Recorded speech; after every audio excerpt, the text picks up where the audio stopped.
நம்ம இந்தியாவில் என்ன தெரியுமா பிரச்சனை? எங்கள் அம்மா டயட் நான் என்னன்னு சொல்கிறேன் உங்களுக்கு, இதிலே தெரிஞ்சிடும்.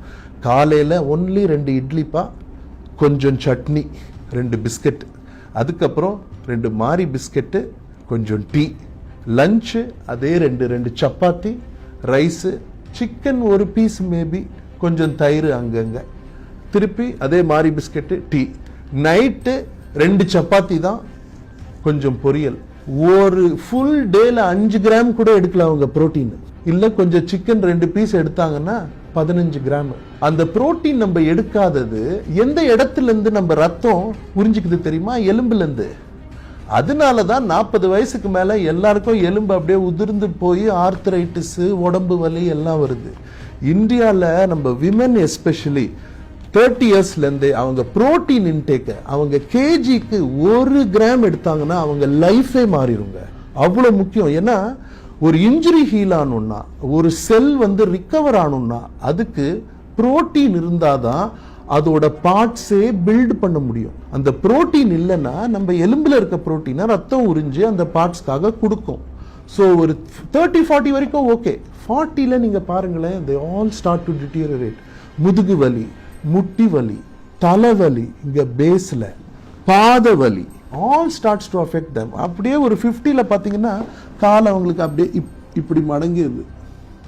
அதெல்லாம் நம்ம அவாய்ட் பண்ணோம்னா விமென் எஸ்பெஷலி 30 இயர்ஸ்ல இருந்தே உங்க protein intake at least 1 gram per KG per day எடுக்க ஆரம்பிக்கணும். இப்போ எக் சொன்னனால கேட்குறேன். இப்போ எக்ல ஒரு மித்து உண்டு, எல்லோ எக் சாப்பிடக்கூடாது அப்படின்ற மாதிரி. அது கோலின் அண்ட் ஒரு ரொம்ப இம்பார்ட்டண்ட்டான அமினோ ஆசிட் இருக்கு, ஒயிட்ல இல்லாதது.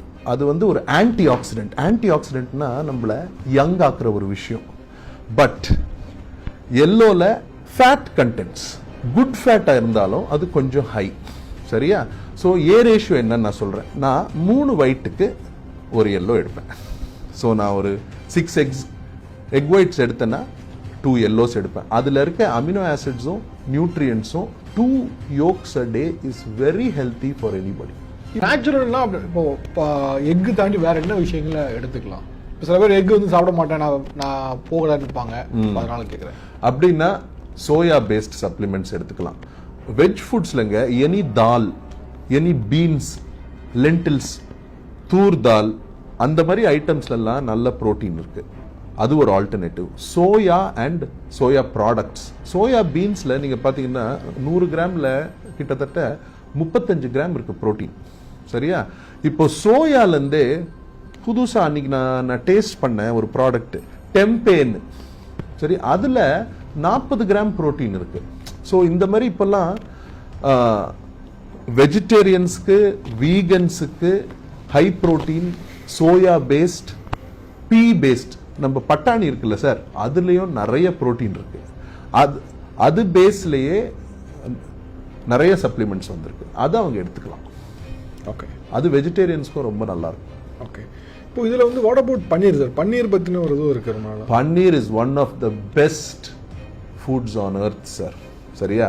அதுல கொஞ்சம் கேலரிஸ் அதிகம், கொஞ்சம் ஃபேட் அதிகம். சரியா? மற்றபடி அது மில்க்ல என்னென்ன உங்களுக்கு நல்ல நியூட்ரிஷன் இருக்கோ அது எல்லாமே பன்னீர்ல இருக்கு. அது I think we should add it according to calorie. நம்ம எவ்வளவு சாப்பிடணுமோ.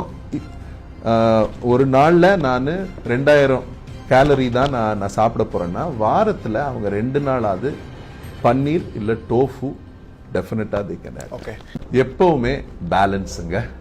அண்ட் எஸ்பெஷலி நிறைய புரோட்டீன் எடுக்கிறவங்க நம்மளோட வயிறு ஒரு 4 ஹவர்ஸ்ல 25 to 30 கிராம் புரோட்டீனை தான் டைஜஸ்ட் பண்ண முடியும். ஸோ நம்ம 60 கிராம் எடுக்கிறதுனால அது 60மே இமீடியட்டா டைஜஸ்ட் ஆயிடாது. சிலது புரோட்டீன் எக்ஸஸ்க்கு போயிடும். ஸோ ஒரு மீலுக்கு 25 to 30 கிராம்ஸ் எடுக்கிறது தான் ஐடியல். 200 கிராம் எடுக்கணும்னா 6 மீல் அந்த மாதிரி பிரிச்சு எடுக்கணும். அதெல்லாம் எலிட் அத்லீட்ஸ்க்கு தானே. நம்ம எல்லாருக்கும் 1 gram per day, per KG per day. Okay.